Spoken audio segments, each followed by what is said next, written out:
Today we have a two-piece doorknob. If you guys can see, one's that has a code and the actual lock, and the other one's just a door lever, and it's all together. We're gonna set it up together and see how it looks. So let's go ahead and do that. So the first part's done.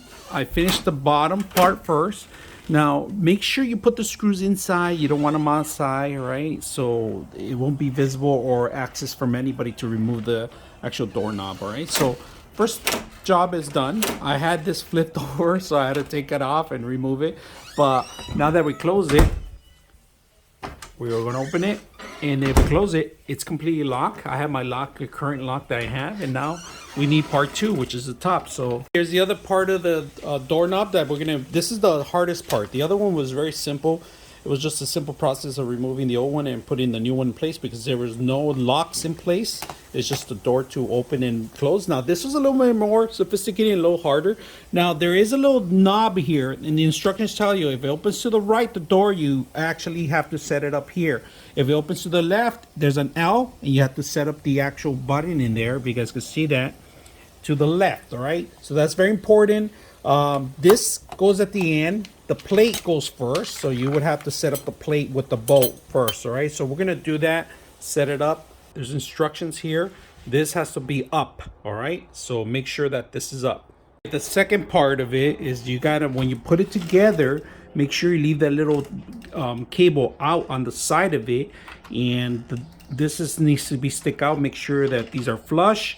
If not, you're gonna have to make sure they're flush, and then you have this facing up. All right, make sure you have this facing up. All right, so we got it set up finally. It took us a while because the programming was a little hectic.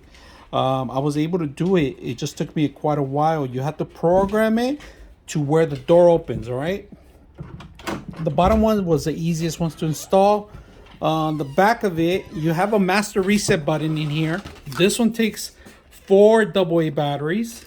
You remove these to remove the screws. There's one more screw here in the bottom, and you should be set. But if you forget how to program it, in back of the actual case there's a program details of how to set this up. All right, so I was able to program it with the case itself, so real handy. It came in handy. But you can always manually open and close, and like I said, you can always lock it.